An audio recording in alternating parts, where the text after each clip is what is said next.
Hello Heresy fans and welcome to the channel. Today I thought I would give you my hot takes on the new Legion Inductii rules, those mass-produced legionaries that all 18 legions thought, we're going to need more guys if we're going to be triumphant during this galactic conflict, so we're going to start mass-producing them. And that means they have slightly different rules, which we are going to have a chat about. But first, please spare a second for a couple of cheeky little clicks on like and subscribe. And then we'll get into it. So the first thing to say about the Inductii is they are effectively alternative troops choices for your legion. And because they have been mass produced so quickly and thrown into the fight, they're not quite as fully formed as your regular tactical marines and despoilers, which most of them stand in for depending on the taste of the particular legion. So they lack certain things, but they also have rules that your normal troops choices don't have. So the question today really is, are they worth it? Are there some winners? Are there some losers? Are there some choices which you could take just for a bit of fun? We shall see. But they all have one special rule in common, which is the Inductii special rule. And that means if you select them in a prime slot, for instance, in your Crusade primary detachment, they do not unlock a prime advantage. So no logistical benefit. They can't be made combat veterans or anything like that. So it might be worth taking at least one normal troops choice if you do want to unlock that benefit. Now we're going to go through all the legions. We're going to talk about a lot of rules that a lot of the Inductii have in common. And we will see for each choice if they're in fact worth taking or not. Let's get started. So we will start off with the first legion, the Dark Angels. And you will note that a squad of 10 are 90 points, and they have the same stats as a normal tactical marine. These guys are effectively stand-ins for tactical marines. You'll notice that they can't have a sergeant. That's very common to the Inductii. In fact, there's a couple of exceptions, but most of them can't have a sergeant. And that, of course, means their leadership is stuck at 7. They can be joined by a character, however. So that's a change from previous editions. So you can make them a bit braver that way. That can also increase their cool, which again is 7. And they've also got lower willpower and intelligence than the normal Astartes as well, although I don't think that's going to have a huge effect in the game. So as I say, these guys effectively are a tactical squad. They exchange line 2 for line 1, and they don't get Fury of the Legion. But that doesn't matter for the Dark Angels Inductii, because they don't have bolt guns. Their big thing is that they have Volkite charges instead, because the Dark Angels have all sorts of hidden weaponry that they've decided to get out of the vaults. So, Volkite charger, much shorter range than a bolt gun, but it hits harder. It's 2 shots, it's an assault weapon. So effectively, these are more aggressive than a normal tactical squad. If you want a unit to sit on an objective and give long range fire, a tactical squad has line 2. They get 3 shots with their bolters with Fury of the Legion.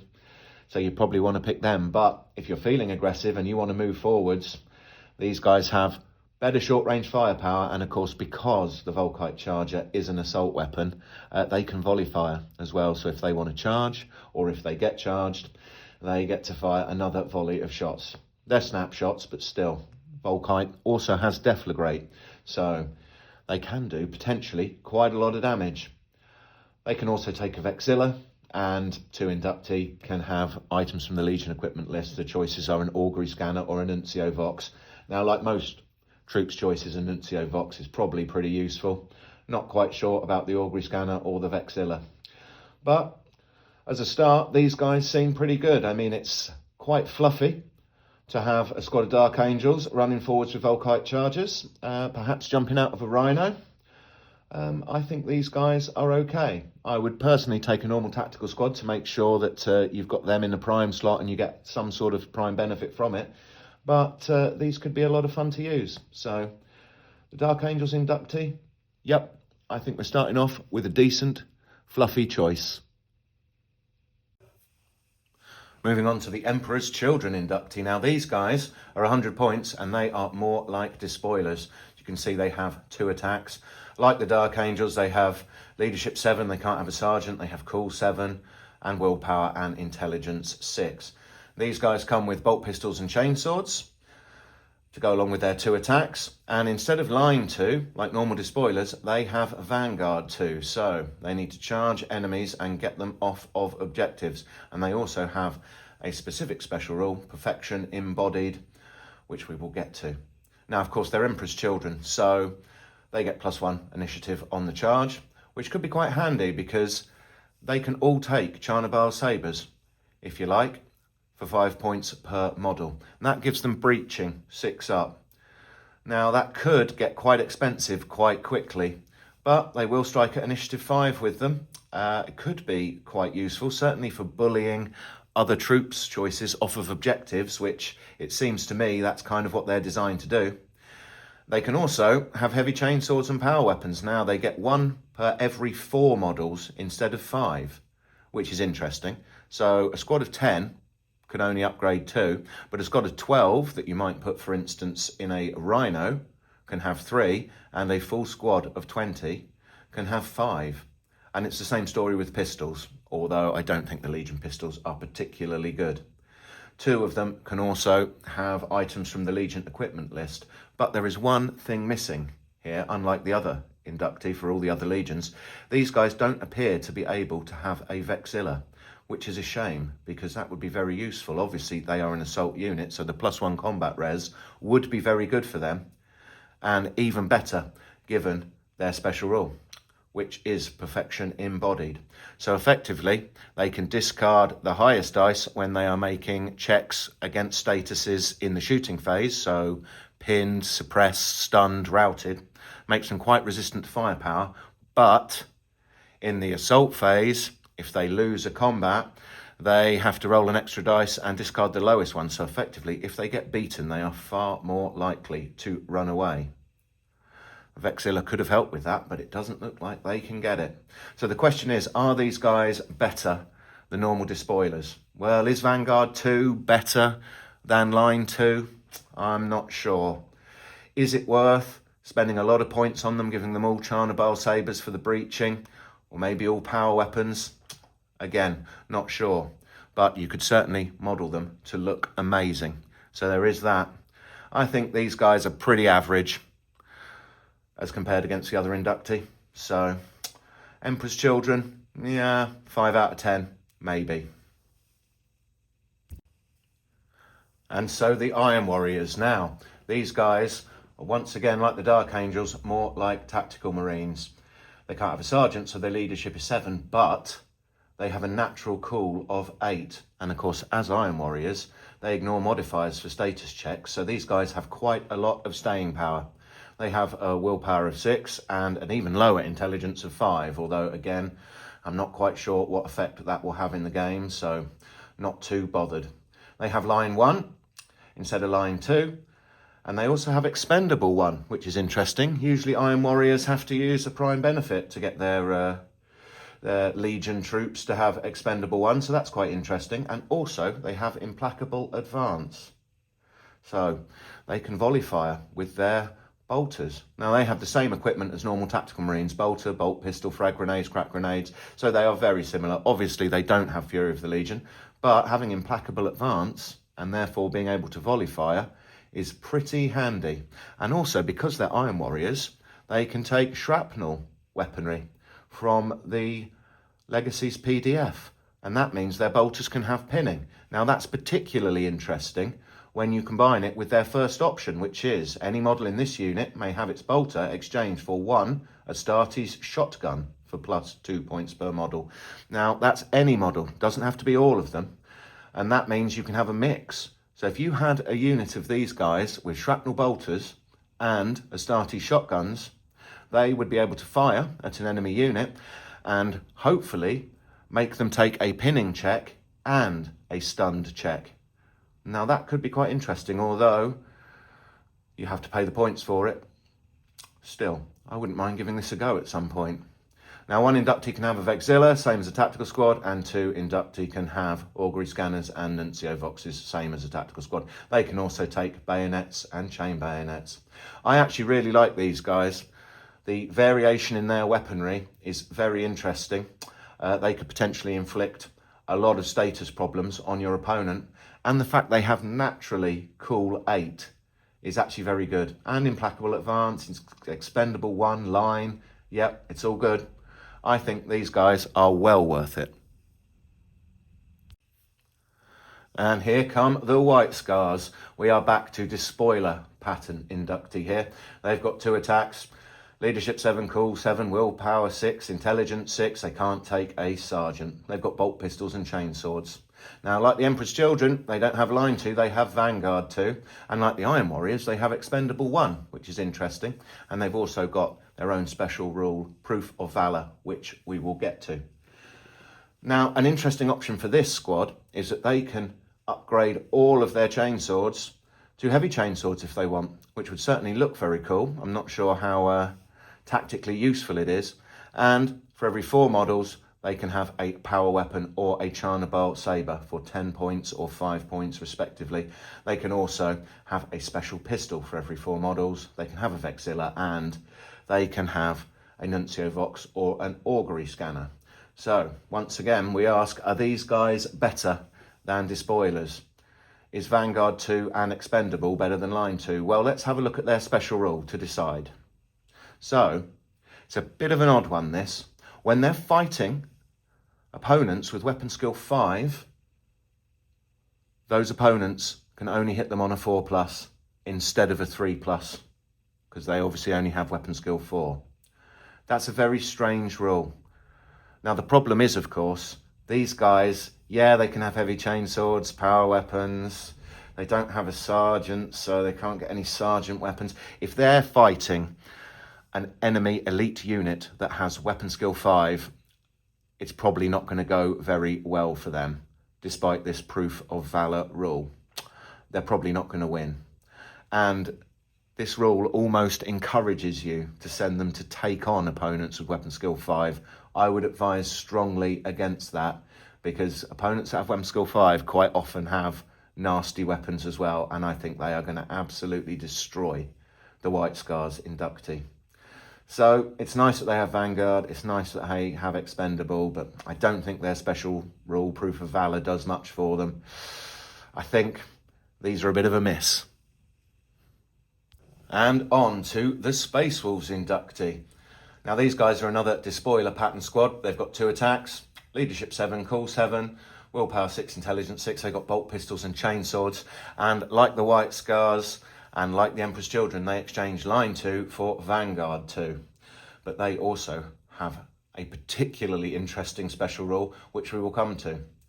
Their options are interesting too. They can get rid of their bolt pistols completely and have combat shields for an invulnerable save in combat. Might be quite interesting. They can also change their chainswords for chain axes, which I think probably is worth it. I think I'd rather have +1 strength over slightly higher initiative.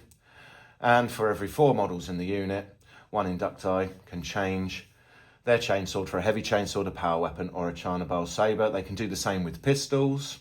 They can have a Vexilla, and 2 of them can have items from the Legion equipment list. So they're very similar to Despoilers, but they've got Vanguard too. Now, the crucial thing about these guys is the headstrong rule, and I personally think it makes them a very, very strong Inductii choice. Effectively, they can charge in the same turn as they rush, but if they fail to charge, they become stunned and pinned. But this gives them a humongous charge range. On foot, they move 7. They can add 4 to it when they rush, so that's 11. They're Space Wolves, so they add 2 to their setup move, so that's another 5. And then, of course, they get to roll their charge as well. So we're looking at a fairly predictable average of around 20 inches.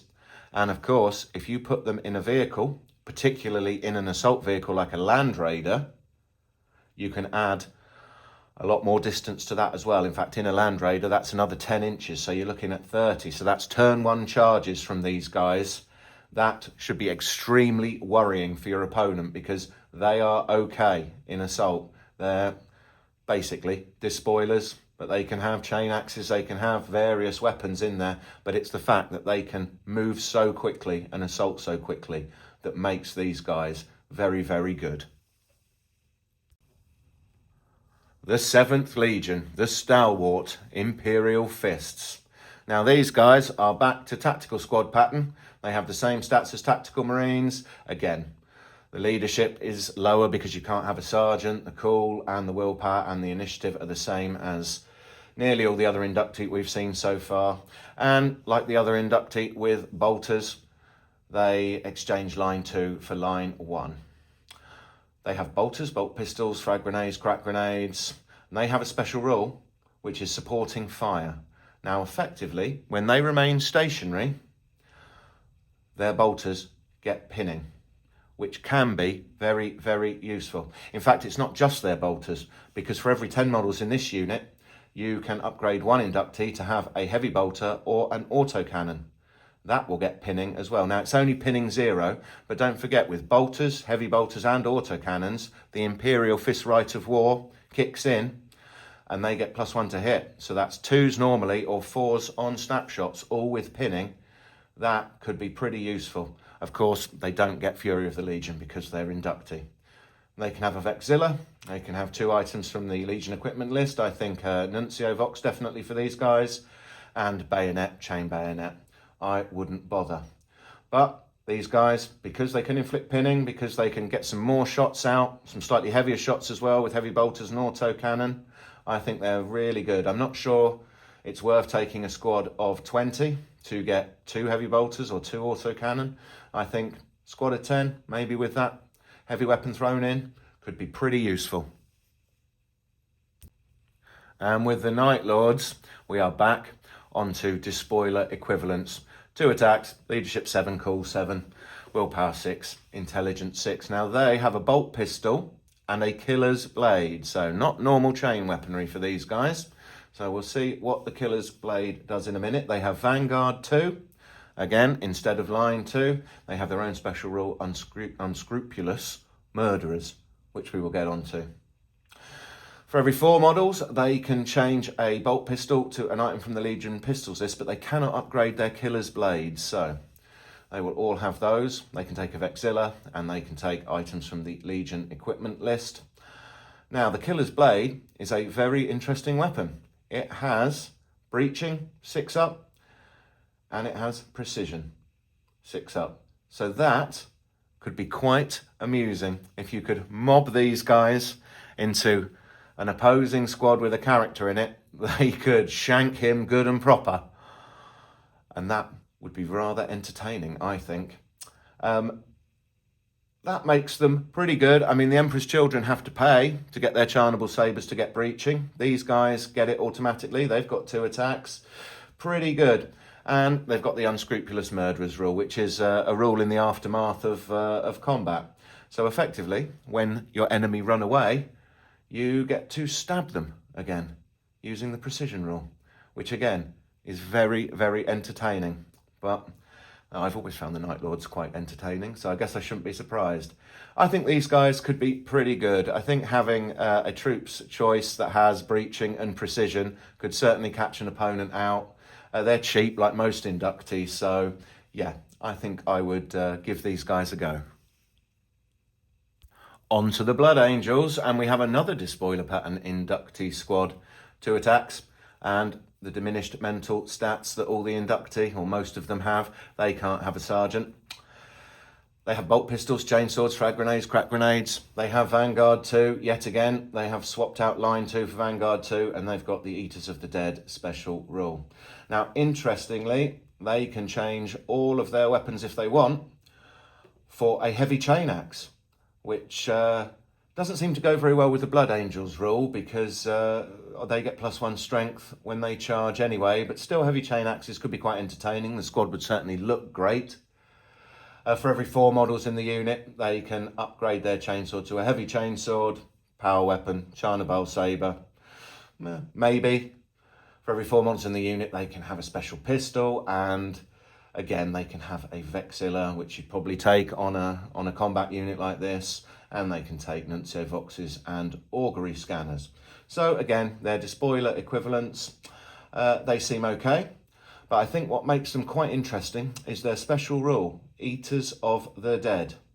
So effectively, when they win a combat, they can make enemy units within 8 inches make a panic check as they start to chomp their way through the enemy corpses. That is an extremely spooky and extremely interesting rule. It could potentially be quite a panic bomb going off in the middle of your opponent's army. I think these guys are okay. I might well include a squad just for pure entertainment value. On to the Iron 10th, and we are now back to Inductii that are more like tactical marines. As usual, lower leadership, cool, willpower and intelligence. They can't take a sergeant. They have line 1 instead of line 2, but other than that, they have all the normal equipment of a tactical squad. Bolter, bolt pistol, frag grenades, crack grenades. They have implacable advance, like the Iron Warriors, which means they can volley fire with their bolters. Gives them some nice extra shooting options. Might chip off a couple of wounds when they're attacked. Or when they decide to launch an assault, although I don't think that's what these guys are designed to do. And they have their own special rule, forbidden augmentations, which effectively gives them an invisible apothecary in their unit, except instead of recovering on a 4+, it's on a 5+. It does require a reaction. It's okay, I'm not quite sure it's worth burning a reaction to give these guys a 5-up recovery test, but maybe I'm wrong. So they're looking pretty average so far. They can take Vexillas, they can take items from the Legion equipment list, they can take bayonets, although you probably wouldn't bother. But there is one thing that makes these guys quite interesting in my opinion, and that's the fact that a member of the squad can have Phosphex bombs for that breaching and that panic. Also, because they have implacable advance, whoever's got the Phosphex bombs can volley fire with them. So if they're charged or if they're charging, they can fire with their bolters, and one guy can throw a Phosphex bomb. And generally, Phosphex is just really good. Panic 3 is a real problem. It can cause huge problems for your opponent. So it's really that one option that they have that makes these guys very interesting. And I think I could see myself putting a squad of these into my Iron Hands list. For the World Eaters, unsurprisingly, we return once again to the 2-attack pattern despoiler style Inductii. They have leadership 7, cool 7, willpower 6, intelligence 6. Now these guys have quite a lot of special rules. Vanguard 3, which is better. So far, the other Inductii with Vanguard have only had Vanguard 2. But they do have Heedless, which is obviously a significant disadvantage. They also have impact toughness, which is a very strange rule, effectively meaning when they charge into an enemy unit, they get toughness 5, which is interesting. Of course, because they're World Eaters, they'll also get +1 attack, which is interesting in itself. Now, they have the lower leadership and cool that nearly all the other Inductii have. The problem with these guys is they have ravening madmen, and that means that they cannot be joined by any command choices, so they really are stuck with leadership 7 and cool 7. But still, bolt pistols and chainswords, they're World Eaters, so they can upgrade them to chain axes, and in fact any model in the unit can upgrade their chainsword and bolt pistol to a heavy chain axe as well, which is very, very World Eater style. For every 4 models, one of them can have a heavy chainsword, power weapon, Charnabal saber. It's quite common upgrades for these style of Inductii, and again, it's the same story with the pistols. They can have a Vexilla, unlike the Emperor's Children, and they can take 2 items from the Legion equipment list. I think a Nuncio Vox is going to be very handy on these guys. So all in all, pretty good. I mean, Vanguard 3 and Impact Toughness, yeah, Ravening Madmen is a disadvantage, but I think in an assault-style World Eaters list, as if there's any other kind, I could see taking a squad or 2 of these, definitely. Now, we're not quite done with the 12th Legion yet, because hidden away here in the Inductii rules, the World Eaters have been given a brand new prime advantage. Now, it's got nothing to do with if you take Inductii or not, as far as I can tell. So this is literally just a rules upgrade to the World Eaters, and it's a very interesting one. So effectively, if you take an apothecary and he's in a prime force organisation slot, now in order to do that, I guess you're going to have to take an apothecarian delegation, but that could be worth it. He gains the Ravening Madmen special rule and the Exhortation of Butchery special rule. Now, Ravening Madmen effectively means he can join units of other Ravening Madmen. So you're talking about World Eaters, Inductii, and, interestingly, Red Butchers. And I say interestingly because his exhortation of butchery rule means that effectively he can cause them to automatically become lost to the nails when they're ready to charge. And that gives them a lot of advantages, makes their charge faster, gives them an extra attack, which could be terrifying because the Inductii will then have 4 attacks each, and Red Butchers with +1 attack, well, that is pretty good. And of course, he's still an apothecary, which can be quite handy in itself. You can use the medic reaction, which is particularly interesting on Red Butchers because, of course, they have Eternal Warrior as well, so they can become extremely resilient to heavy weapons fire if you do that. This is very interesting. Now, because he's got Ravening Madmen, he can join units of Ravening Madmen, but there's nothing I can see in that rule that prevents him from joining other units that don't have it. So you can put him in whatever unit you want. And if you want them to become lost to the nails, which is extremely brutal and effective, then this chap is the guy for you. I think the World Eaters have done very well getting this extra prime advantage, just popping up in the Inductii rules. So good on you, GW. We all love a bit of 12th Legion insanity. Next up, we have got the Ultramarines. Now, these guys have a couple of differences to all of the other Inductii that we've seen so far. First, they are locked into a squad size of 10. And second, they can actually take a form of Sergeant, the Evocatus Intendant. So that's quite interesting. They are effectively tactical Marines with bolters, bolt pistols, frag grenades, crack grenades. They have line 1 instead of line 2 as usual. They do not have Fury of the Legion. But because they have this Evocatus Intendant, they will have Leadership 8 and Cool 8 and Willpower 7 and Intelligence 7. So they are immediately a bit more courageous than the other Inductii. It's also worth noting that the Evocatus, for some reason, has Ballistic Skill 5. He's also got 2 attacks. It's just a very interesting squad. And the reason I find them so interesting is that 2 of them can exchange their bolter for 1 item from the Legion special weapons list. So what you've got is a troops choice that can now have perhaps melter guns, is the first thing that springs to my mind at least. They can have a Vexilla, they can have 2 items from the Legion equipment list, and of course they can have bayonets, chain bayonets. The Evocatus is a sergeant, and he can actually take weapons that a normal sergeant can take as well. He's got 2 attacks, so that's an advantage that the Ultramarines have as well over all of the other Inductii so far. He can also have a pistol if he wants. But perhaps the most interesting option is he can take an item from the Legion combi weapons list. So you could potentially have 2 melters carried by normal Inductii, and he could take a combi melter as well. He's got Ballistic Skill 5. That is potentially a nasty little amount of firepower there coming out of what is effectively a relatively cheap troops choice. Or perhaps you could give him something like a combi grav for pinning, and he can also take melter bombs as well. Now, the Ultramarines, they have got a special rule, certainty and resolve.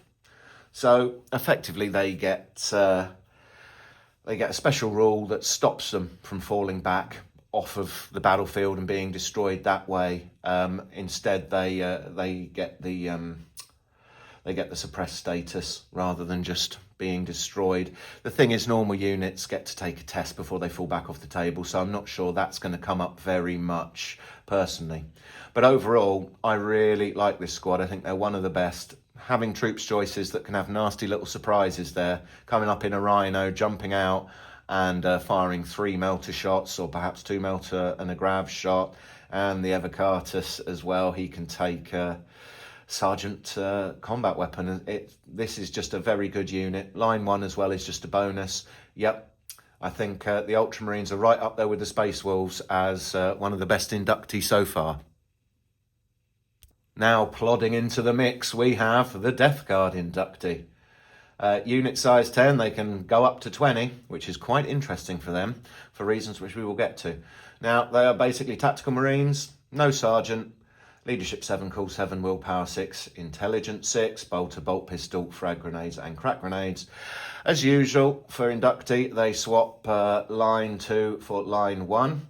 These guys do actually have Fury of the Legion, like a normal tactical squad though, which is quite handy with their bolters, and especially handy given the Death Guard Legion rule. So they can keep plodding up the table at a rate of 4 inches, and they will be able to counter stationary and fire 3 shots. So that actually makes them very interesting when compared to taking a normal tactical squad, and especially since they have the Barbarian Resilience rule, which we will get to as well. And another interesting thing about them is that for every 5 models in this unit, they can have a flamer, an alchem flamer, or a rotor cannon. Very useful for putting statuses on your opponent. Every 5 models, that means a unit of 10 can have 2, 15 can have 3, and 20 can have 4. That's quite effective. I mean, 4 alchem flamers firing, that could do a lot of damage as well as put statuses on your opponent. And they can have a Vexilla, items from the Legion equipment list, and bayonets. Again, I'm not sure the bayonets are worth it, but definitely get that Nuncio Vox. And then we get on to another excellent rule that they have, which is Barbarian Resilience. They effectively do not take panic checks for taking 25% or more casualties in the shooting phase, which means you can pour firepower into them, and as long as one is left standing, they will not be panicking and falling back. That is very, very handy. I think the Iron Warriors are a bit jealous. The Death Guard here have stolen their rule from last edition, but not last edition, first edition. Last edition was +1 strength when they shoot at vehicles and stuff, which was very strong. Anyway, we're not talking about second edition Iron Warriors. We're talking about third edition Death Guard Inductii. And the verdict on them is they don't fall back. They have Fury of the Legion. They have line 1. They have lots of good weapon options. They are good. And on to the Sons of Prospero, the 1,000 Sons that is. And we have, once again, another Inductii squad that have bolters, bolt pistols, frag grenades, crack grenades, like tactical marines. They have line 1. Interestingly, these guys, because they're 1,000 Sons and they are obviously psychers, they have natural willpower of 7. And I think because of the 1,000 Son Legion rule, that will actually go up to 8 as well. So effectively, so far they're a tactical squad of the 1,000 Sons with line 1. They have unattuned practitioners as their special rule. And we will get to that in a moment. Interestingly, for every 4 models in the unit, one of them can change their bolter for a Volkite caliber for some long-range strength 6 shots. And that is going to be interesting as well when we get to the unattuned practitioners rule. They can have Vexillas, they can have Nuncio Voxes and Augury scanners, and they can have bayonets, which I don't think it's worth bothering with. But again, take that Nuncio Vox. So, effectively, the unattuned practitioners rule is they get their own psychic power. And to cut a long story short, because there is a lot of text here, they have a psychic power they can use, which gives their shots breaching 6+, which could be pretty interesting. I don't think it's game-breaking. I don't think it's overpowered. I don't even think it's really, really good. But I think it's just a nice rule that they can use. And also, it looks like they don't suffer perils when they fail. I think the 1,000 Sons are quite interesting. They can give some good long-range firepower whilst holding an objective with line 1. Yep, I could see myself taking a squad of these if I was a 1,000 Sons player. And with the Sons of Horus, we are back to the despoiler pattern. 2 attacks, bolt pistols, chainswords. Yet again, they have Vanguard 2 instead of line 2. Leadership 7, Cool 7, Willpower 6, Intelligence 6. Don't think that matters particularly. They can't have a sergeant. They have a special rule called Creed of Brutality. But first we'll go through their weapon options. They can upgrade all their chainsaws to chain axes, something I would probably do for that +1 strength. They can also upgrade every 4 models to have a heavy chainsaw to power weapon or a Charnabal saber. They can do the same with special pistols. They can take a Vexilla, and they can take 2 items from the Legion equipment list.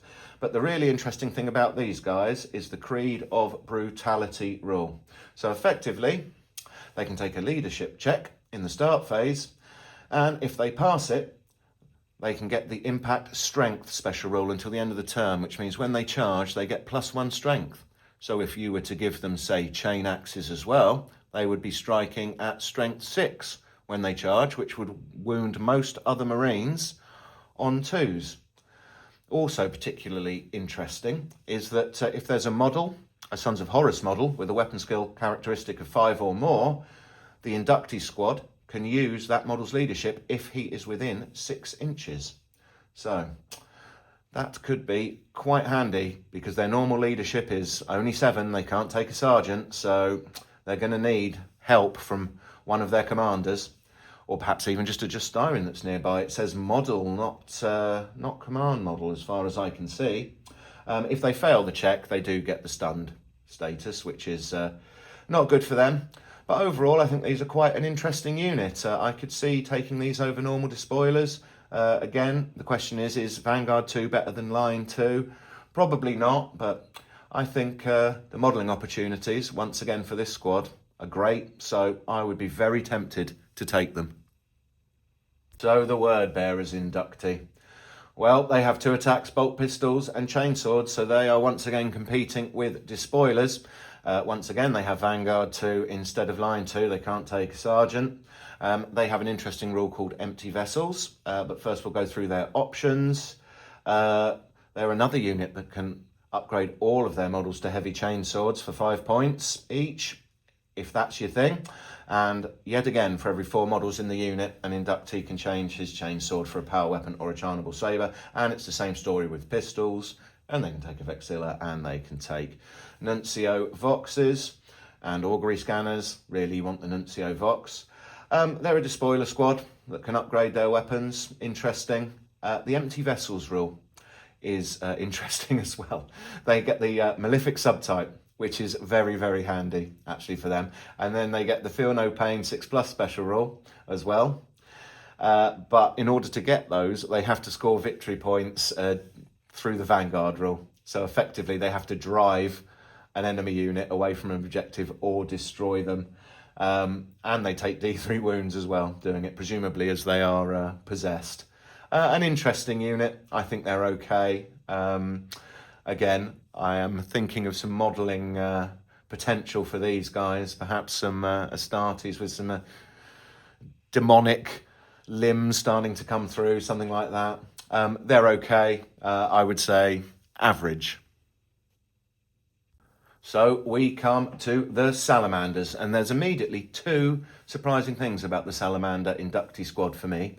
The first is that they have 2 attacks, bolt pistols and chainswords like despoilers. I would have expected them to be more like tactical marines from what I know about the Salamanders, but there you go. And the second surprising thing is that they can take a sergeant in the form of an Inductii master, and he's got weapon skill 5, which is interesting. And of course, like the Ultramarines, he gets leadership 8 and cool 8, so they are braver than the rest of the Legion's Inductii. Bolt pistols, chainswords, as I say, Vanguard 2, yeah, okay, this is pretty standard stuff for the Inductii. They have a special rule called War Gear of Heroes, which we'll get to. Like many other despoiler pattern Inductii, they can all have heavy chainswords. For every 5 models in this unit, one Inductii can have their chainsword exchanged for 1 item from the Legion's Sergeant melee weapons list, which is bit different because this unlocks power fists and thunder hammers, all sorts of good stuff like that. So they could be potentially quite nasty in assault, even though they've only got weapon skill 4, and their Inductii master, as I said, has weapon skill 5. Also, as well as being able to upgrade melee weapons, for every 10 models in the unit, one Inductii can take a flamer, a melter gun, or a disintegrator blaster. Now that is very interesting because effectively you have got a unit then that's got a lot of flexibility. You can be quite good in assault with your 2 attacks and your sergeant melee weapons, and then you can also have some close range firepower there with flamers, melter guns and disintegrator blasters. I think these guys are even better than the Ultramarines actually, because they can take Vexilla, they can take items from the Legion equipment list. The Inductii master can of course take sergeant melee weapons. He can take a pistol. He can take lightning claws as well if he wants, and melter bombs. But really it's the fact that You can have a troops choice that's got some thunder hammers in there and perhaps some melter guns if you want to have some heavy hitters or disintegrator blasters, flamers if you want to put some statuses on people, some panic. That's really good. And then they've got another special war gear of heroes, which effectively means if they do any wounds on the enemy, they get +1 combat resolution. So I think these guys are really, really good. I like units that have flexibility. That's why I like the Ultramarines, but I think these guys are even more flexible and therefore even better. They're braver than normal Inductii. The Inductii Master has weapon skill 5. Yep, no criticism really. There's a lot to like about these guys. And here come my beloved 19th, the Raven Guard Inductii. Back to tactical pattern. They have bolters, bolt pistols, frag grenades, crack grenades, and they have the pretty standard Inductii mental stats: leadership 7, cool 7, willpower 6, intelligence 6. They have line 1 instead of line 2, and they obviously don't have Fury of the Legion, but they get their own special rule, Unchained Conviction, which we'll get to. But first, we'll talk about their options. And we start off with a pretty strange one. For every 10 models in this unit, one Inductii can have a Nemesis Bolter for +5 points. So a squad of 10 gets 1, a squad of 20 gets 2. Does the Nemesis Bolter go very well with a bunch of guys with normal bolters? I mean, it does have pinning. Maybe that's worthwhile. Certainly the idea of it is very cool, having a bunch of Astartes and then 1 or 2 snipers with them. That will certainly look really good. I'm not sure how good it is. I might give it a go. They can have a Vexilla, they can have Nuncio, Voxes and Augury, scanners and bayonets. So pretty standard stuff. And then their special rule, again, is extremely interesting. So instead of getting pinned, they fall back and then they're not pinned anymore. So that's very interesting. I really need to experiment and use that in a game to see just how useful it is. I certainly like the concept of it. Yeah, I think I'm going to give these guys a go, maybe with Nemesis Bolters, and I definitely want to try this Unchained Conviction rule. And yeah, I think they're all right. And finally, on to the sneaky Alpha Legion. They are effectively tactical Marines. Again, leadership 7, cool 7, willpower 6, intelligence 6. Line 2 has been replaced with line 1. They have their own special rule, treacherous lure. In terms of war gear, standard tactical Marine war gear, bolter, bolt pistol, frag grenades, crack grenades. Now, they have some interesting options. For every 5 models, one Inductii in this unit may have its bolter exchanged for 1 item from the Legion combi weapons list. A couple of cheeky combi melters could make all the difference there. So I'm liking this already. And then they can take the standard stuff, the Vexilla, 2 items from the Legion equipment list, or bayonets. So far I'm liking the fact that they can take combi weapons, but what I really like is the treacherous lure special rule. A unit entirely composed of models with this special rule cannot be targeted by shooting attacks during the first battle turn. That allows you to get a very important advantage over your opponent, and that's to get scoring units in good board positions. So, yep, I really like these guys, and that rule is also super fluffy for the Alpha Legion. I would definitely take 1, maybe 2 squads in my Alpha Legion army of these guys. Really like them. Obviously, being Inductii, they can't take a sergeant, but that's standard. I just think that's very interesting, and it could really catch an opponent out. And that's about it for the Inductii. We've gone through them all. I think the best are probably Salamanders, Space Wolves, very good. I like the Ultramarines. I like the Iron Warriors and Imperial Fists. Some of them, not so useful. I don't think White Scars are particularly great. And then a lot of them are average, which is good. Fluffy choices that you can take that are not over or underpowered particularly, just to make your Legion lists more interesting. So overall, I think they've done a really good job on these rules. I hope you've enjoyed this. Thanks very much for watching. Please do give us a couple of cheeky little clicks on like and subscribe. It really helps us out. And I'll see you again soon.